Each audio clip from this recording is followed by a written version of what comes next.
Hola, ¿qué tal? Muy buenos días tengan todos ustedes. Les saluda Dani Yavar y les doy la bienvenida a su magazine informativo Un Vistazo.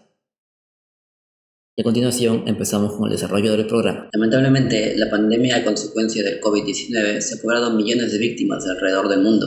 Pero, ¿cómo es que empezó toda esta pandemia? En el siguiente reportaje le detallamos a profundidad todos los antecedentes. Un brote de neumonía convirtió Wuhan, provincia de Hubei en el centro de China, de una metrópolis pujante a una ciudad con 11 millones de personas en aislamiento. El esfuerzo de China por reducir la circulación llegó a ser el más grande de la historia moderna en todo el mundo. Una a una las ciudades se fueron aislando al propagarse de una forma tan exponencial. Se creó una sensación de pánico. Los centros de salud estaban al límite en dicha emergencia por contener el virus. Pero, ¿cómo fue que el mundo entero quedó a merced de un nuevo coronavirus? ¿Por qué la medicina de vanguardia no pudo evitar su propagación? Y eso fue solo el comienzo de otra pandemia mundial, potencialmente irrefrenable. The sudden increase in new cases is certainly very concerning. I have spoken consistently about the need for facts, not fear. Using the word pandemic now does not fit the facts, but it may certainly cause fear. This is not the time to focus on what word we use. That will not prevent a single infection today or save a single life today. This is a time for all countries, communities, families, and individuals to focus on preparing. Los médicos comenzaban a alarmarse. En cuestión de días, los expertos notaron que esta gripe misteriosa era de hecho un nuevo virus contagioso que amenazaba con propagarse rápidamente. Los científicos en China intentaban determinar si la nueva cepa de un virus causaba un brote de neumonía en la ciudad de Wuhan. Los científicos de todo el mundo comenzaron a trabajar uniendo fuerzas para comprender este nuevo virus y de dónde provenía, cómo se comportaría y, lo más importante, qué podía hacerse para detenerlo. A finales de diciembre del 2019, las autoridades sanitarias de Wuhan habían informado 27 casos de neumonía ante la Organización Mundial de la Salud. Aunque no todos revestían gravedad, había algo que sí era común en todas las víctimas, lo cual encendió la alarma. Lo que tenían en común era un mercado mayorista de mariscos en Wuhan, donde también se vendían animales exóticos. Todos los pacientes trabajaban o habían ido allí. Un lugar muy peligroso, donde es muy propicia la transmisión de virus. Los científicos venían advirtiéndolo desde hace al menos medio siglo. ¿Y cuál es el peligro exactamente? Que de algún modo un virus animal pueda dar un enorme salto de una especie a otra hasta llegar a los humanos. Enfermedad zoonótica, pues en un mercado como ese puede haber más de 100 especies de animales vivos bajo un mismo techo. Dicha teoría nunca fue confirmada, pero lo que sí fue un hecho es que su propagación afectaría grandemente a la humanidad, causando muertes, enfermedades psicológicas, problemas económicos y más. Mes tras mes, la COVID-19 fue en aumento. Hoy en día continuamos en la misma situación. Si bien es cierto, en algunos lugares ha cesado el número de contagios, pero en otros ha surgido nuevos rebrotes. Esperamos la pronta entrega y el buen resultado de la vacuna que algunas empresas en diferentes países están creando para combatir dicho virus, y así todas las actividades regresen a la normalidad. Por ahora, solo nos queda seguir los protocolos y medidas preventivas. Ahora solo nos queda esperar una posible vacuna para que toda esta situación pase lo más pronto posible y podamos volver a nuestra vida como ya la conocíamos. Mientras tanto, hay que mantenernos serenos, prevenidos, protegidos y, como repito, a la espera de una posible vacuna. Nuestro gobierno ha hecho todo lo que está en sus manos para prevenir esta pandemia. Pero, ¿cómo es que ha actuado luego de que esta pandemia haya entrado en Perú? Recordemos que ya llevamos 7 meses en cuarentena. Hay muchas personas infectadas, muchas personas lamentablemente fallecidas. Veamos un poco del accionar del gobierno. Perú llega a 960.368 casos de la COVID-19 y a 35.879 fallecidos. El Ministerio de Salud indicó que se han procesado hasta el momento muestras para 5.039.956 personas para detectar la COVID-19, obteniéndose 4.079.588 resultados negativos. También informó que a la fecha a nivel nacional se registra 35.879 fallecidos y 960.368 contagios con COVID-19. En su último reporte, indicó que actualmente hay 4.412 pacientes hospitalizados por la COVID-19, de los cuales 967 se encuentran en UCI con ventilación mecánica. A fin de evitar la propagación de la COVID-19, el gobierno recomienda distanciamiento físico de al menos 1 metro de distancia de otra persona, usar mascarilla y lavarse las manos de manera frecuentemente. Respecto a las declaraciones del nuevo presidente del Perú, Francisco Sagasti, afirmó que dirige, además de un régimen de transición, un gobierno de emergencia ante la crisis social, política, económica y sanitaria que afronta. En su primer mensaje a la nación como jefe de Estado, resaltó que uno de los desafíos centrales de su gestión será la lucha contra la pandemia del coronavirus. Señaló que buscará un punto medio entre reducir los casos de COVID-19 y la reactivación de nuestra economía. Haremos lo posible por reducir el incremento de los contagios, pero buscando eso que es tan difícil, un balance de reducir los contagios sin afectar severamente la economía. Ya hemos visto lo difícil que resulta eso, pero tenemos la experiencia adquirida y buscamos, sobre la base de esta experiencia, buscar un justo medio, un canal, una forma de poder equilibrar la salud y el bienestar económico. También señaló que se implementará estrategias para reducir los casos de COVID-19, teniendo en cuenta las particularidades de cada región del país. Es preciso diseñar medidas diferenciadas de acuerdo a la situación de cada región. No nos sirven, ya lo aprendimos, medidas iguales para un país tan diverso como el nuestro, con condiciones tan diferentes en cuanto a la pandemia y sus consecuencias. Por último, resaltó que su gestión buscará conseguir las vacunas contra el coronavirus, para que éstas sean distribuidas de manera justa y equitativa, teniendo como primera opción para la aplicación a la población vulnerable. Bien, sabiendo ya que los esfuerzos en nuestro país y en otras partes del mundo están llegando ya a producir y a difundir las vacunas, buscaremos la manera de que estas vacunas puedan llegar al país, distribuirse de manera equitativa y justa lo más rápido posible, atendiendo primero a los más vulnerables. Respecto a la situación del COVID-19 en el Perú, la ministra de Salud, Pilar Massetti Soler, brindó un pronunciamiento sobre la situación sanitaria del país respecto a la pandemia del nuevo coronavirus COVID-19. Se ha comentado mucho sobre la segunda ola de contagios por la enfermedad. Según la autoridad sanitaria, este escenario se producirá dentro de 2 a 6 meses. Podríamos tener una segunda ola como tal, entre 2 y 6 meses, que es lo que se sabe. Podríamos tener, por nuestras condiciones diferentes, y es lo que estamos observando, si es que la positividad puede ir aumentando, no como ola, sino poco a poco. Y una tercera posibilidad que se plantea es que existan picos en diferentes lugares. Entonces debemos estar frente a 3 alternativas diferentes y debemos estar preparados. Las posibilidades que maneja el Ministerio de Salud tendrán como factor principal el comportamiento de la población ante las medidas restrictivas que dispone el gobierno. Yo creo que lo más importante para lo que se viene por delante, que son 3 alternativas distintas, tiene que ver con el fin de año, tiene que ver con nosotros los ciudadanos, porque lo que define principalmente las cosas es el comportamiento de nosotros los ciudadanos. La titular de Salud puso el ejemplo de Bélgica, país en el cual no era obligatorio el uso de mascarillas en las calles, pero ante el incremento de casos se dispuso que sí era necesaria dicha medida de prevención. ¿Qué pasó en Bélgica?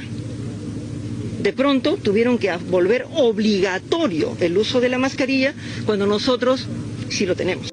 Respecto a la vacuna, Minsa afirma que Perú tiene asegurada más de 23 millones de dosis de la vacuna contra la COVID-19. El Ministerio de Salud, Minsa, aseguró que el Perú, como todos los países del mundo, está en el esfuerzo de conseguir las vacunas que requiere su población mayor de 18 años para controlar la expansión de la pandemia de la COVID-19. Para acceder a ellas, viene empleando 3 modalidades de compra: negociación directa con los laboratorios, participación en la alianza COVAX Facility y ensayos clínicos en nuestro país. La primera posibilidad son las conversaciones con distintos laboratorios que desarrollan una vacuna contra el COVID-19 en el mundo, las mismas que se encuentran en distintos niveles de evolución. Hasta el momento ha intercambiado información técnica con 20 farmacéuticas, ha firmado acuerdos de confidencialidad con 13 de ellas y con 10 ha suscrito acuerdos no vinculantes. La segunda posibilidad es a través de la alianza COVAX Facility, un mecanismo de colaboración global que busca acelerar el desarrollo y fabricación de las vacunas contra la COVID-19 y también garantiza el acceso justo y equitativo a todos los países del mundo, independientemente de su riqueza. Su meta es inmunizar al 20% de la población mundial. Por último, la tercera vía para acceder a las vacunas es mediante la participación en los ensayos clínicos de fase 3 con voluntarios peruanos. Con esta modalidad, el país anfitrión tiene la posibilidad de conseguir mayores facilidades y mejores precios de compras con los laboratorios que realizan el estudio, siempre y cuando obtengan la autorización final. Ahora un caso fuera de lo común, en Cajas Chapaya, en Piura. Esta población aparentemente no ha sido afectada por el coronavirus. Veamos un poco más en la siguiente nota. Hola, ¿qué tal? Nos encontramos en el departamento de Piura, provincia Huancabamba, caserío Cajas Chapaya, ubicada a unos 2.700 metros sobre el nivel del mar. Uno de los tantos caseríos donde esta enfermedad tan letal llamada COVID-19 no ha llegado a afectar a su población. Y si quieres saber por qué motivos, acompáñanos. Desde siempre se habló de los beneficios medicinales de la planta del eucalipto para aliviar malestares respiratorios. Hoy vamos a visitar a algunos moradores de este caserío para que nos cuenten los beneficios del eucalipto y el aguardiente, que posteriormente se saca un derivado que se llama cascaría, y en qué nos puede ayudar para prevenir la COVID-19. Esta planta llamada eucalipto, acá en la sierra más conocida como alcanfor.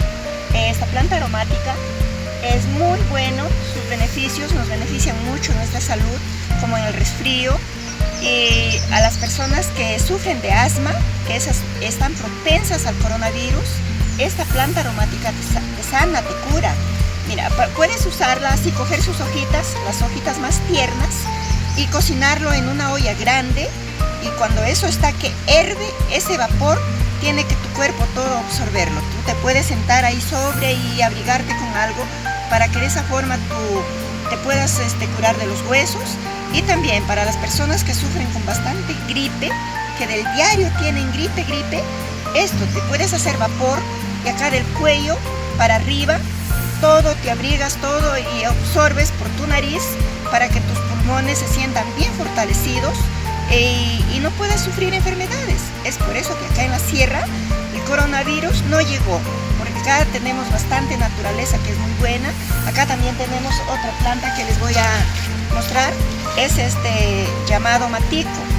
Esta planta también es de un rico aroma y esto se puede cocinar con esta planta alcanfor y los dos te benefician bastante para los resfríos, el reumatismo y otras enfermedades más. Por otro lado tenemos el aguardiente, una bebida muy fundamental para los pobladores de este caserío.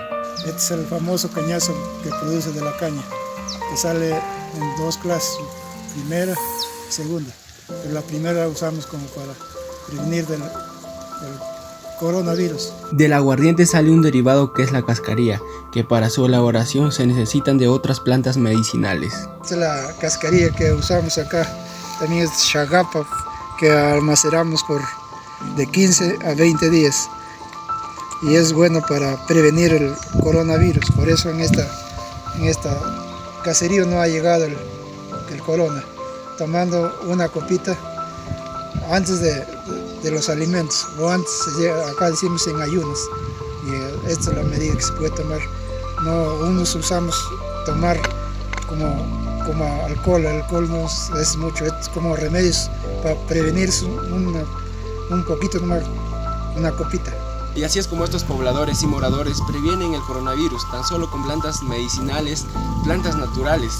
De esta manera nos protegemos y mantenemos un buen estado de salud ante enfermedades tan catastróficas como es la COVID-19. Bueno, sin duda en algunos casos la medicina natural puede ser una buena alternativa al momento de tratar estos casos. Sin embargo, siempre debe ser secundada por la opinión de un profesional. Tengamos en cuenta que esta pandemia no solo ha traído consecuencias físicas, sino también psicológicas. En el siguiente reportaje analizaremos más a profundidad todos los problemas mentales que ha ocasionado esta pandemia. ¿Cómo afectó la cuarentena a nuestra salud mental? El coronavirus ha provocado muchos cambios en nuestras sociedades. Una de las secuelas ha sido el incremento del estrés psicológico, los temores sobre los impactos del virus en la salud, las preocupaciones por los miembros de la familia, el aislamiento social extendido, los problemas económicos y la incertidumbre han causado angustia a personas de todo el mundo. El encierro somete a prueba los recursos con los que contamos en nuestra salud mental, individual y colectiva, empatía, capacidad para resolver problemas, conflictos y autoestima, así como los recursos sociales y económicos. Cuando esos elementos son desbordados por situaciones como el encierro, es cuando comienzan a presentarse dificultades, afectándonos emocionalmente a cada uno y a nuestros vínculos, familia, trabajo, amigos, vecinos, explica el Dr. Molina. Pero no todas las sociedades reaccionan igual a una tempestad como la que vivimos. Las sociedades con orientación más social, en las que el interés social predomina sobre el individual, tienen una gran ventaja en el manejo de este tipo de crisis, que exigen respuestas rápidas y efectivas. Algunas sociedades con altos niveles de disciplina social han mostrado importantes resultados positivos al controlar la pandemia, mientras que otras todavía siguen discutiendo los beneficios de las medidas restrictivas y las prioridades de sus programas de control. De hecho, la Organización Mundial de la Salud, OMS, advirtió a mediados de mayo del 2020 que la crisis del coronavirus y sus consecuencias afectarían la salud mental de muchas personas. La organización explicó que se podría registrar un aumento de los suicidios y de los trastornos, y pidió a los gobiernos que no dejasen de lado la atención psicológica. Pero, ¿cómo debemos cuidar nuestra salud mental? 1. Siga una rutina. Conserve sus rutinas diarias en la medida de lo posible o establezca nuevas rutinas. Levántese y acuéstese todos los días a una hora similar. No descuide su higiene personal. Tome comidas saludables en horarios fijos. Haga ejercicio de forma habitual. Establezca horarios para trabajar y para descansar. Reserve tiempo para hacer cosas que le gusten. 2. Evite el alcohol y las drogas. Limite el consumo de bebidas alcohólicas o evítelas por completo. No empiece a consumir alcohol si nunca lo había hecho. Evite utilizar el alcohol y las drogas para enfrentarse al miedo, la ansiedad, el aburrimiento o el aislamiento social. De esta manera, evitará alguna enfermedad psicológica.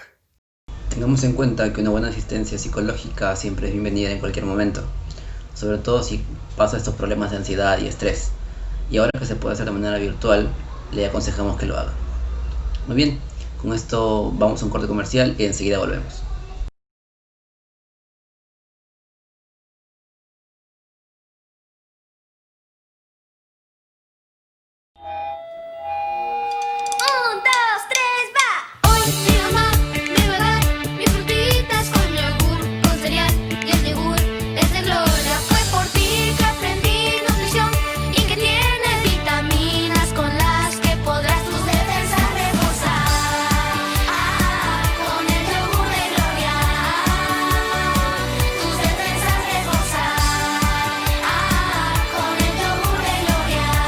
Aprender de nutrición es así de divertido. Yogur Gloria, alimentalos de buenos hábitos. Con mi cabello no me la juego. Por eso confío en Head & Shoulders, que cuenta con más de 50 años en investigaciones. Y su fórmula exclusiva con microzinc deja tu cabello hermoso y hasta 100% libre de caspa. ¿Y tú qué esperas para probar el shampoo número 1 en Perú?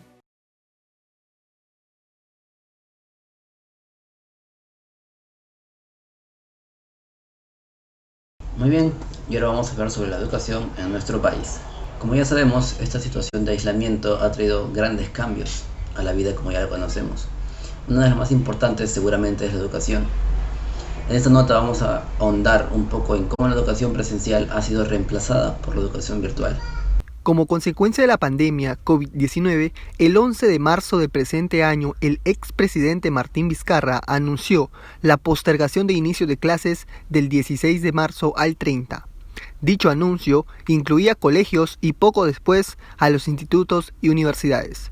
Luego del anuncio oficial del Poder Ejecutivo, todas las instituciones educativas a nivel nacional y superior dejaron de tener clases presenciales hasta que finalice el estado de emergencia. Medidas similares fueron aplicadas a nivel global dada la propagación del COVID-19. Según la UNESCO, los gobiernos de 115 países anunciaron el cierre de instituciones educativas para intentar controlar la pandemia. De este total de países, 105 cerraron las instituciones educativas parcial o totalmente a nivel nacional, lo que impacta aproximadamente a más de 959.2 millones de niños y jóvenes, lo cual se estima que dicho acto estaría impactando a más del 91.3% de la población estudiantil mundial. Para nosotros no hay ninguna posibilidad de pensar que esto es un año perdido. Dado que el fin de la propagación del virus ha sido impredecible, no se ha establecido una fecha para que las instituciones educativas vuelvan a abrir y funcionar con normalidad.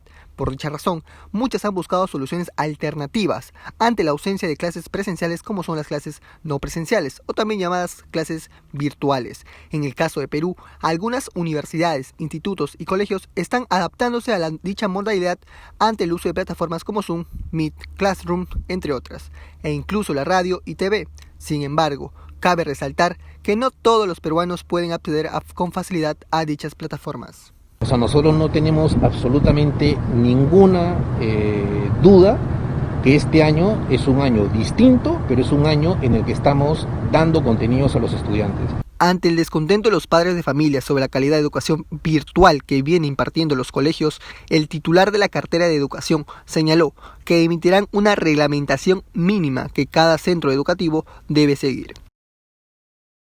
Mire, lo que nosotros vamos a sacar el día de hoy o mañana son las orientaciones pedagógicas del año, es decir, cuáles son los contenidos mínimos a los cuales todos debemos comprometernos, que no pasa por un número de días, pasa por objetivos de aprendizaje. Nosotros no podemos entrar a decirles a los colegios privados cómo tienen que hacer las cosas.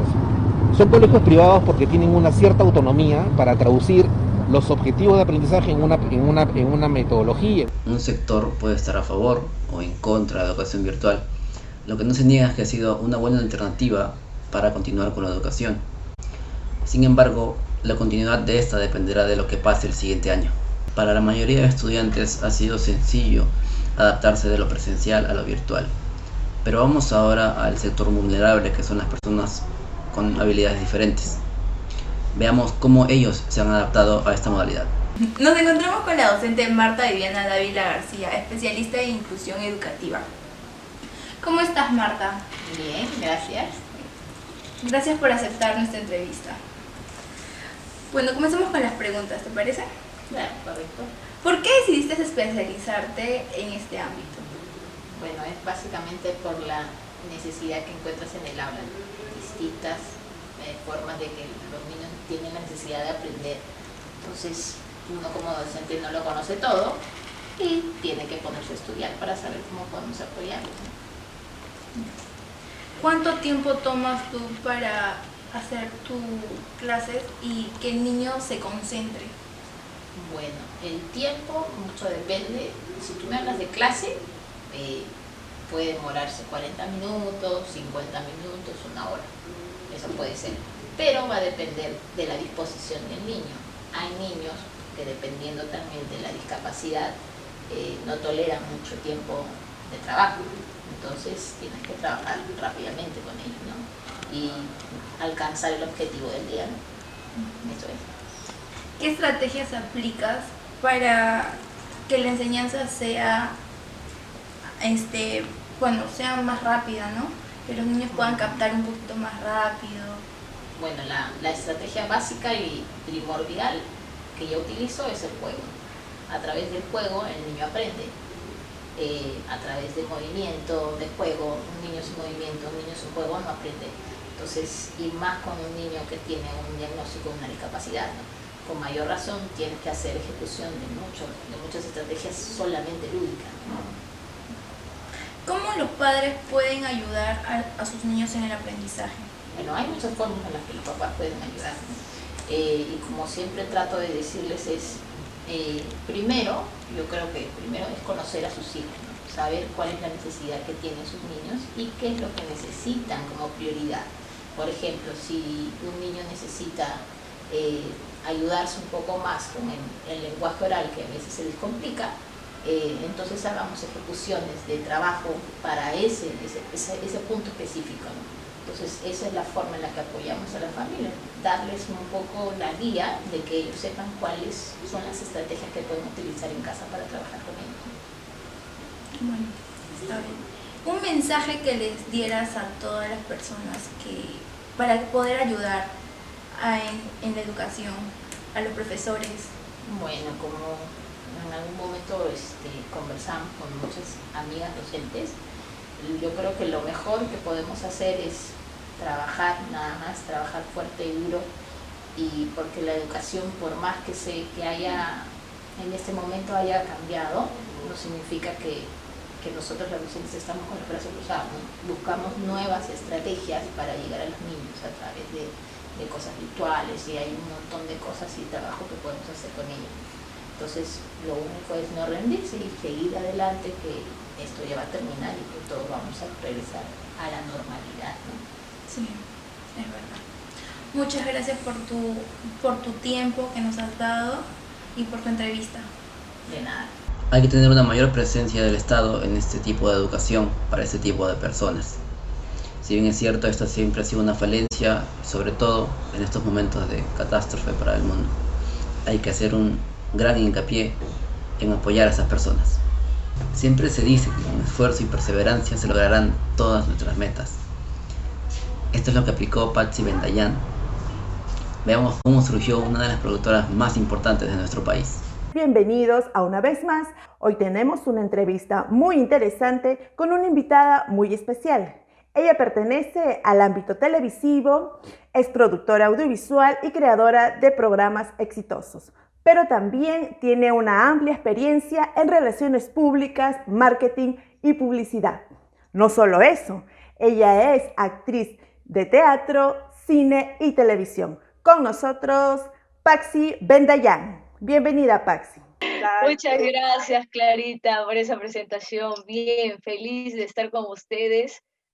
¿Cómo te formaste y dónde lo hiciste? Bueno, yo estudié Ciencias de la Comunicación en la Universidad de San Martín de Porres. Me especialicé en Publicidad y Relaciones Públicas. Todo requiere de especializarse, ¿no? Porque cuando uno entra pues al ámbito de comunicaciones es un campo muy versátil en realidad, ¿no? Y bueno, en todo caso, al entrar al mundo de las comunicaciones, ¿qué es lo que más te atrajo? Porque en realidad has estado en varios, has estado en periodismo, ¿no? En conducción. Creo que la conducción, ¿no? La conducción de Mujeres al Día es lo que me mueve hasta ahorita.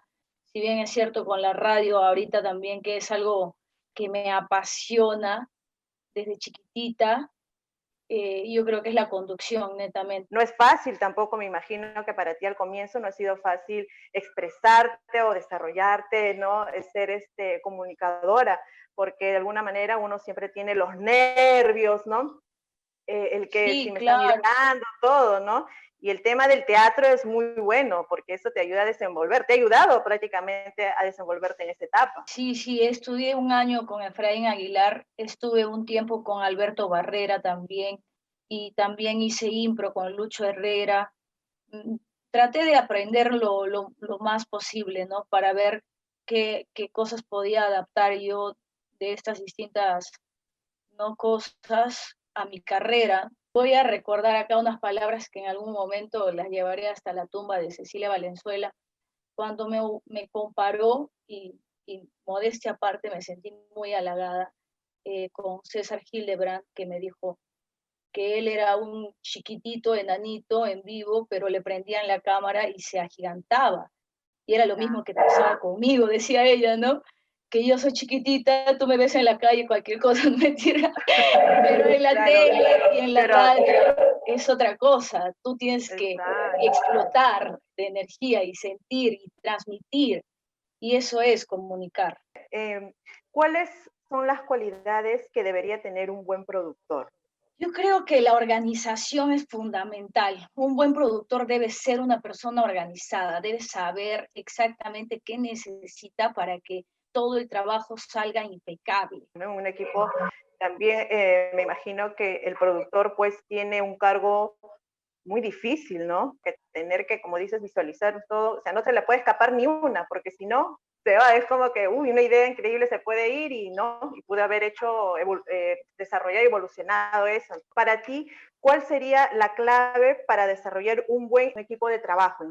Tener un equipo, primero tener una buena idea, saber qué cosa quieres comunicar. Segundo, tener un buen equipo de trabajo, que cada uno sepa en qué cosa es bueno y que desarrolle esa habilidad, porque lo va a hacer con más pasión. Y organización, hacer un buen plan, crear una buena pauta, contratar un buen equipo si no se tuviese todas las herramientas, hacer el trabajo, editarlo, cambiarlo las veces que sean necesarios hasta que te guste y soltar y probar qué funciona y qué no funciona, porque en las comunicaciones también eso pasa, ¿no? Que a veces uno no sabe qué cosa puede ser exitoso hasta que sucede. Sí, claro que sí. ¿Qué consejos le podrías dar a los jóvenes que quieren llegar a ser productor? Pienso que aparte de producción deberían estudiar marketing y redes sociales. Necesitan muchísimo ahora aprender a vender sus ideas por estas nuevas herramientas, porque la gente está más metida en eso ahorita que, como tú dices, en la tele o en el cine, que ya no hay. Pienso eso, que tengan buenas ideas y que se lancen, ¿no?, a la aventura de comunicar, que es muy bonito. Y que hagan lo que les guste, ¿verdad? Siempre, que amen lo que les gusta hacer, porque les va a salir mejor, con más pasión. Esto fue todo, señorita Paxi. Fue una entrevista muy interesante y a su vez gratificante. Ahora los televidentes ya tienen conocimiento sobre el gran esfuerzo y responsabilidad que tienen, ¿no?, y que realiza un productor. Le reitero la palabra. Muchas gracias por esta entrevista. Gracias a ustedes. Así que nada, mucha suerte, muchos éxitos. Esto fue todo por hoy. Nos vemos en la siguiente semana con más declaraciones muy interesantes e importantes. Hasta la próxima. Sin duda, una referente en su sector y un modelo a seguir para las nuevas generaciones. Vamos a un corte comercial y regresamos con Carol Cruzado con más información.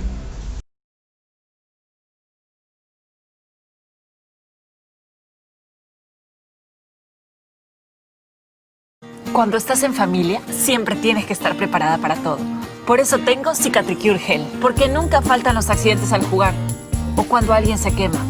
Con Cicatricure Gel nos cuidamos para disminuir las marcas. Lo descubrí después de mi primer embarazo. Es lo mejor para las estrías. Cuando hay marcas en la piel, Cicatricure Gel ayuda a regenerarla disminuyendo su tamaño y mejorando su textura y color. Mamá, ten siempre Cicatricure Gel en casa. Cicatricure Gel, ciencia que cuida tu piel. Asegúrate de llevar el original. Estas son las nuevas canchas. Y aquí solo hay una manera de arrancar bien el partido. Empezando todos los días con la nutrición de Milo, que tiene hierro, vitaminas, minerales y malta para alimentar sus ganas de darlo todo y demostrarle a la tribuna de qué están hechos. Porque en estas canchas, hoy más que nunca, tus hijos necesitan toda la nutrición de Milo en cada desayuno. Milo, los campeones se hacen en casa. Nestlé, a gusto con la vida.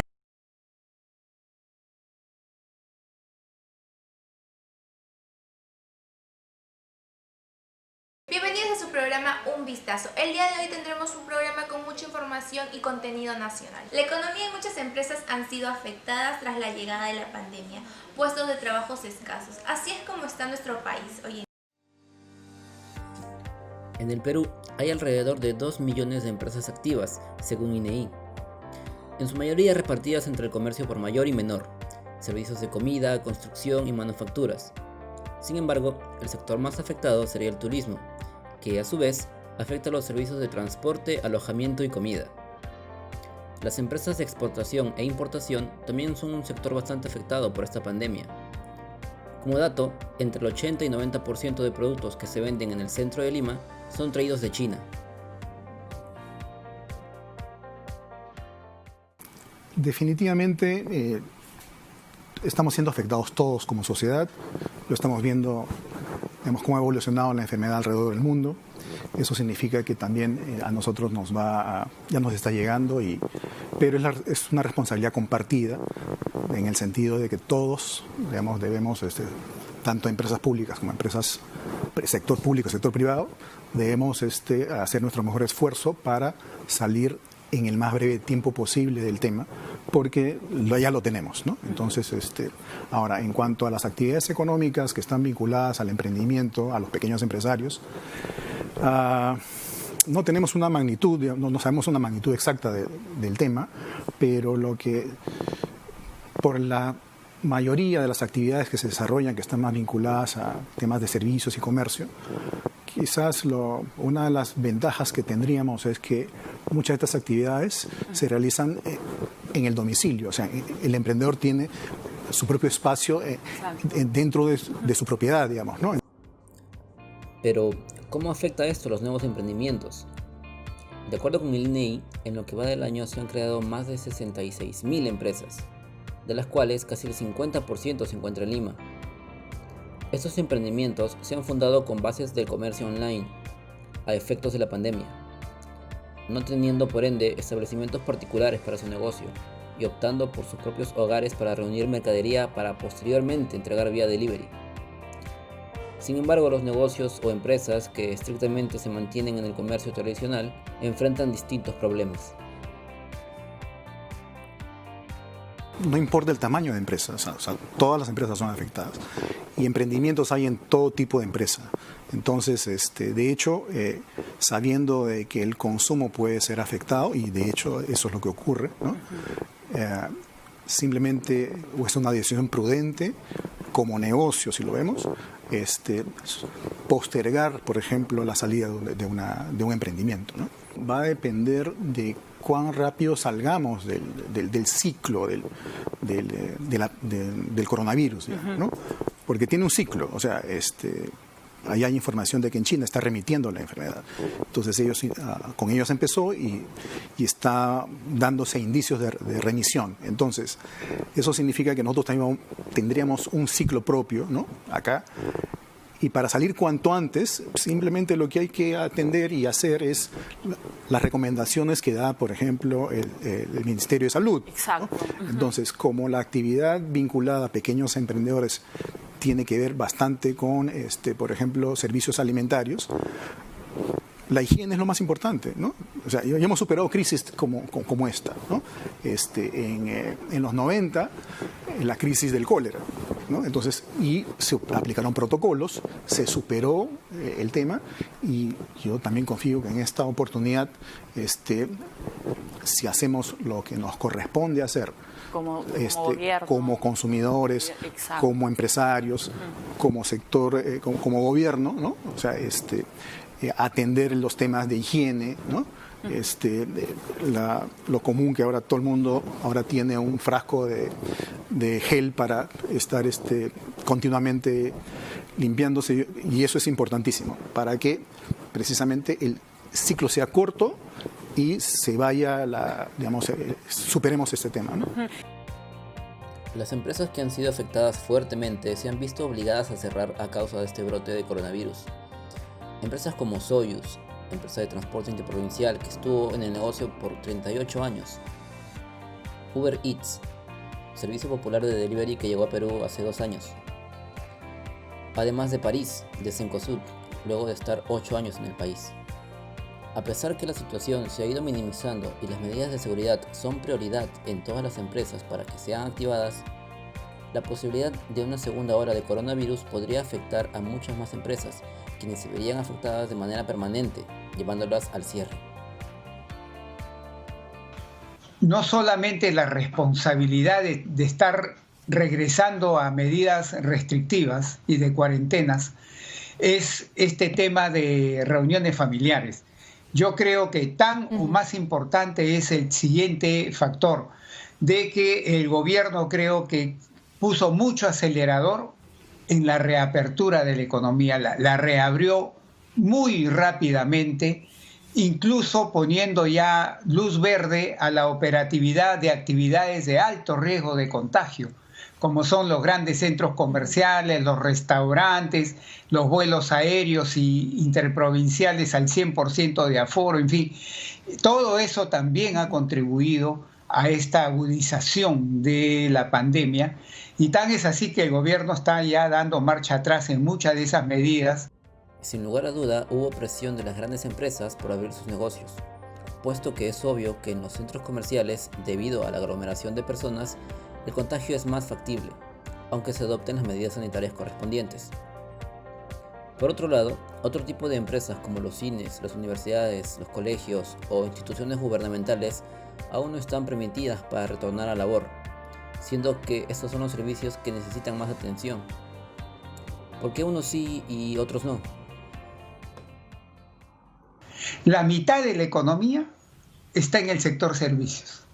Entonces, es ahí donde se va a tener que ajustar más todavía, porque el sector servicios y comercio son actividades que conglomeran mucha gente, reúnen a mucha gente, y ahí está pues el riesgo de contagio. Por más que te pongas mascarilla, por más que hagas esas cosas, ahí está el riesgo de contagio. Sin duda, la situación que se espera es de mejoría. Sin embargo, tanto los negocios pequeños como los grandes deben estar alerta y respetar todas las normas brindadas por el gobierno para no caer en otra ola de contagios, y esta puede repercutir de peor manera a nuestra economía. Siguiendo el tema de la economía, muchas amas de casa tuvieron que pasar por muchas crisis económicas, ya que el COVID-19 llegó a afectar a todo el país. Adelante con el video. La necesidad en tiempos de pandemia. El desarrollo de una pandemia en el mundo y la aparición del nuevo coronavirus COVID-2019 ha traído consigo diversas situaciones excepcionales que han venido aconteciendo en los países afectados. Dichas situaciones originaron que los gobiernos implementen medidas en distintos ámbitos para enfrentar la crisis. En ese contexto, se han manifestado una serie de hechos que generaron malestar en la población. Uno de ellos es el alza de los precios de productos de primera necesidad a inicios de la pandemia, en los meses de marzo, abril y mayo. Algunos productos médicos para evitar el contagio, así como otros productos de primera necesidad, han visto incrementados sus precios. Ante esto, el clamor de una parte de la población apuntaba a la entidad defensora de los consumidores, Indecopi. Este sector pedía que la agencia intervenga de alguna forma, quizá controlando los precios. A día de hoy, los precios han vuelto a la normalidad y permanecen como antes de la pandemia. Cabe mencionar que en noviembre de este año se recibieron 172.000 toneladas de productos en 20.000 camiones procedentes de las regiones costa, sierra y selva del país.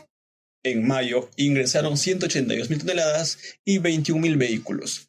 Los precios en este centro de abasto se mantienen estables con variaciones mínimas. Por ejemplo, la zanahoria cuesta 60 céntimos el kilo, papa guairo $1.30, la papa negra cuesta 60 céntimos, la papa peruana $1.30, la papa única 70 céntimos, papa yungay 50 céntimos, el oyuco $1.30, la maracuyá a $1.20, la espinaca a 2 soles, el camote 80 céntimos el kilo, la cebolla $1.10. Los choclos se venden 4 por $1, el tomate caita se comercializa a $1.90 el kilo, en tanto la caja de limón cuesta $2.50. La arveja americana cuesta a 2 soles, el zapallo acre se vende a $1 y el kilo de italiano a 20 céntimos y el lonche a $4.30. Por otro lado tenemos la sección carnes que se mantiene sin variación, como el pescado bonito que cuesta 9 soles el kilo y la gallina 8 soles en el mercado de los Andes. Mientras que en el Agustino, el mercado de Lobatón, la carne chuleta cuesta 23 soles el kilo y 15 soles del kilo también respectivamente las frutas, que se encuentran en tendencia de la baja, como la mandarina que es a 2 soles 50, la naranja que el día de hoy cuesta 4 soles. Esperamos que estos precios se mantengan y no sufran una ligera alza, debido al bloqueo de las carreteras central que se está dando en algunas ciudades del país, tales como Ica, Trujillo, a causa del paro agrario que está suscitando en esas ciudades. Hay que recordarles que tiene que existir una adecuada obtención de los productos. Asimismo, estos productos serán comercializados y distribuidos a los mercados minoristas, que se les exhorta no especular en los precios. Asimismo, se recomienda a los clientes cumplir con las medidas de seguridad decretadas por el gobierno, como realizar compras responsables, usar mascarillas y salir solo una persona por familia a comprar los alimentos. Está prohibido manipular los productos y escogerlos, a fin de evitar cualquier tipo de contaminación. A pesar de la coyuntura, estas señoras pudieron salir adelante. Así es como nuestro país tiene que reactivarse. En el siguiente video mostraremos cuáles son los bonos otorgados y las modalidades de pago. En la actualidad, el Perú está atravesando por una crisis a causa de la llegada del COVID-19. Y a raíz de eso, el expresidente Martín Vizcarra declaró estado de emergencia nacional por los casos positivos del coronavirus.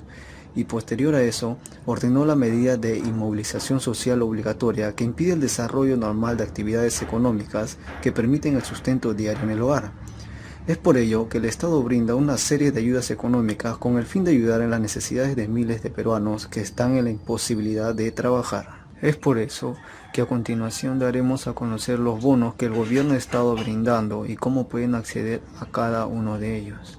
Hoy, en el Consejo de Ministros se ha aprobado un decreto de urgencia para aprobar un bono económico para esas familias.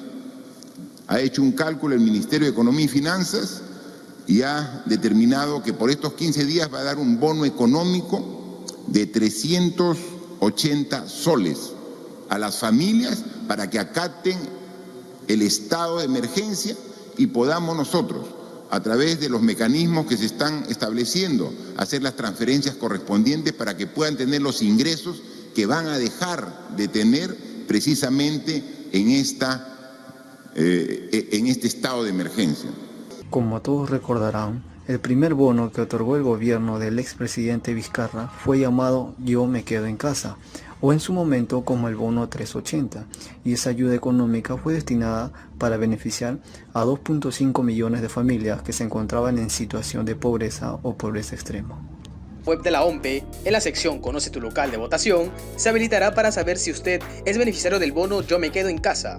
Solo necesita ingresar el número de su DNI. El expresidente de la República, Martín Vizcarra, había anunciado el 23 de abril mediante una conferencia de prensa el Bono Familiar Universal 2020, y esto era un apoyo económico de 760 soles para que 6.800.000 hogares afronten la paralización económica a causa del coronavirus. Y ese bono solo pudieron acceder todas las personas que no tengan ingreso fijo, que no estén en planilla y que no hayan recibido ningún bono anterior. Y de eso se encargó el Ministerio de Desarrollo e Inclusión Social, quien habilitó una plataforma virtual para que los peruanos puedan saber o no el subsidio de 760 soles otorgado por el gobierno. El 10 de octubre, a causa de aumentar la cuarentena, debido a los aumentos rápidos de casos positivos por coronavirus, se extendió la cuarentena y se dio un nuevo bono llamado el Segundo Bono Familiar Universal. Y usted podrá verificar a través de la página www.bonouniversal.p, ingresando su número de documento de identidad y su fecha de emisión. Pero como en los anteriores bonos, las personas hacían largas colas en los bancos para cobrar este subsidio, se dieron dos nuevas formas para cobrar sin necesidad de acercarse a las entidades financieras. Y es que este bono tiene nuevas formas de cobrar. Y la primera modalidad es la banca celular o la billetera digital. O sea, puede depositar en las APP como Yape y Tunki. La segunda modalidad es a través del depósito de su cuenta bancaria, y estas medidas se tomaron para evitar la aglomeración de personas y evitar el aumento de contagio de la COVID-19 en nuestro país. Tras el video visto, espero que muchas personas hayan comprendido el método de cobrar. Después de la pandemia ya nada será lo mismo. En la siguiente nota hablaremos sobre la Navidad en tiempos de pandemia. Fácil para el ciudadano tener que sustentar su hogar, y ahora que vienen las fiestas navideñas, son conscientes que no podrán recuperar sus ingresos como los años anteriores. Que la gente, obviamente, el trabajo está bajo y prioriza los gastos de primera necesidad, alimentos, todo eso, y lógicamente dejan lo que son decoraciones o otros gastos para después. Puesto que han tenido muchas pérdidas de dinero en la campaña escolar, Día de la Madre y en Halloween, les ha sido difícil invertir este año para la campaña navideña 2020. Portadores grandes, medianos, comerciantes de stands, todo ha sido perjudicado. Mesa redonda realmente no es como antes, ¿no? Pero ahí estamos tratando de sobrevivir, pues, ¿no? Bueno, a nosotros nos ha afectado escolaridad, ¿no? Nos repleto de útiles escolares, cuadernos. Por el Día de la Madre también, todito fueron todos los contenedores guardados. Los bancos no miran eso. Nosotros nos prestamos para un remolmente de 6 meses y tú tienes que devolver, ¿no? Y así el banco, el apoyo que nos da, que solamente nos alejó los 6 meses, ¿no? ¿Quién nos responde ahorita si ya pasaron desde marzo, abril, mayo, junio, julio, agosto, septiembre? ¿De dónde vamos a sacar si recién empezó abrirse la puerta para el negocio? Como estás viendo, todavía no hay público. Muchos comerciantes han pedido préstamos al banco antes de la pandemia. Ellos buscan recuperar lo que se pueda para poder cubrir su deuda y así seguir trabajando. Banco no perdona. Banco, tú tienes que pagar. Y de verdad, si tienes que pagar, ¿de dónde? Pues mira que la gente recién van a empezar a venir. Es un panorama muy diferente a los años anteriores.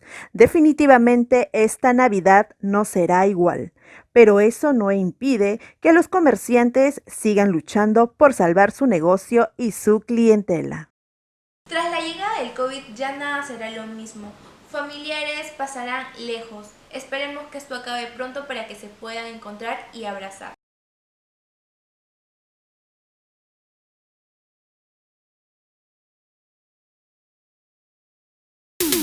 Si es lunes y en las compras queremos ahorrar, ¿sabes qué buscamos? ¡Preciazos! Si es martes y una receta vamos a intentar, ¿sabes qué buscamos? ¡Preciazos! Si es miércoles y algo rico deseamos probar, ¿sabes qué buscamos? ¡Preciazos! Si es jueves de series pero la tele toca renovar, ¿sabes qué buscamos? ¡Preciazos! Si es fin de semana y una parrillada pensamos disfrutar, ¿sabes qué buscamos? ¡Preciazos! Si buscas precios bajos, en Totus encuentras preciazos todos los días. Mamá sabe, Totus. Gánale la batalla a los síntomas de la gripe. No los dejes entrar a tu casa. Al primer síntoma, combátelo con Chao. Su fórmula con paracetamol y 3 poderosos ingredientes alivian los síntomas de la gripe rápido. Chao síntomas, Chao malestar. A los síntomas de la gripe, diles chao.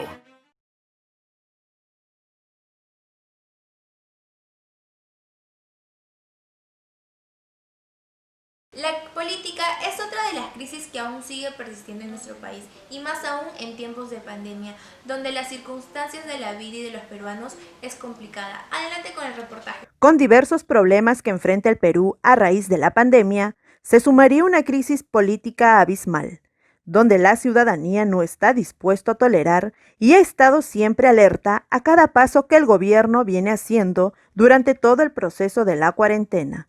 Sin embargo, ahora tuvo que lidiar con la repentina vacancia del expresidente Martín Vizcarra y las inesperadas decisiones de un Congreso que solo desató reacciones con desazón que ni ellos se lo esperaban. Ha salido un dictadorzuelo de Palacio.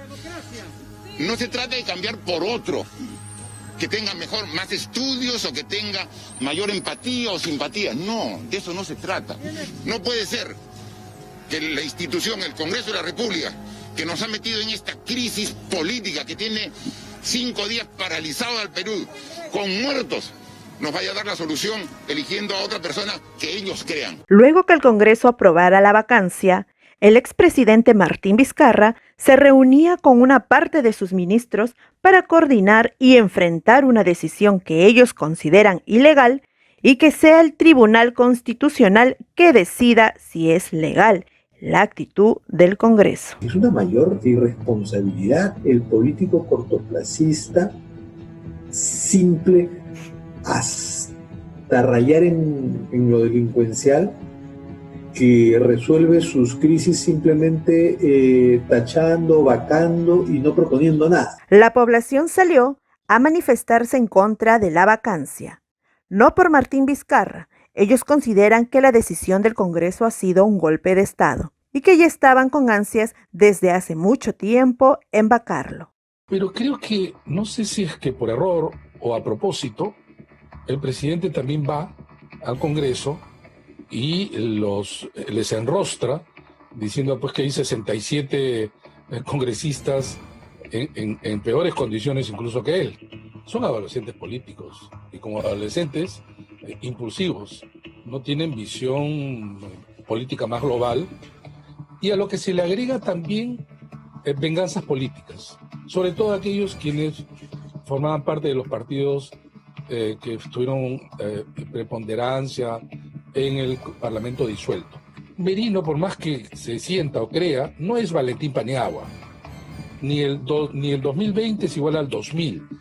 El 2000 era la caída del régimen autoritario, era la transición democrática, era un presidente que se había fugado.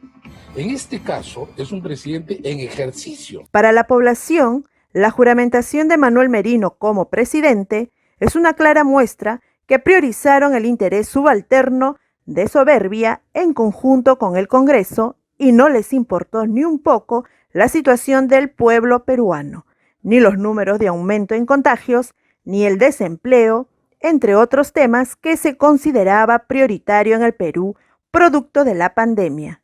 Es por ello que la población enfureció y no dudaron en marchar y alzar su voz de protesta hasta sacar de la presidencia a Manuel Merino y todo su gabinete. Esto es un golpe civil, es un golpe de unos partidos políticos que han actuado en el Parlamento y usando la fachada y la articulación de los instrumentos legales y constitucionales han generado un acto más allá de lo inconstitucional. Después del cataclismo político, con la renuncia de Manuel Merino, se realizó nuevas listas para el voto del nuevo presidente y la mesa directiva, donde Francisco Sagasti es elegido como el nuevo presidente del Perú, y en su discurso pidió perdón en nombre del Estado peruano tras el fallecimiento de los jóvenes Inti Sotelo y Brian Pintado ocurrido en la marcha. Manifestó su compromiso como tarea inmediata, donde concentrará esfuerzos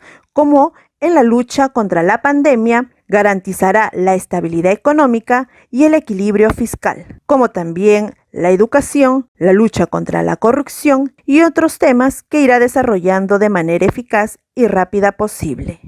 Esperemos que nuestra política cambie en algún momento, ya que así no involucraremos a nuestros jóvenes y niños en esto. En la siguiente nota hablaremos sobre las medidas de prevención que se tomarán por causa del COVID-19, ya que evitaremos el aumento de contagios y de fallecidos. Adelante con el video.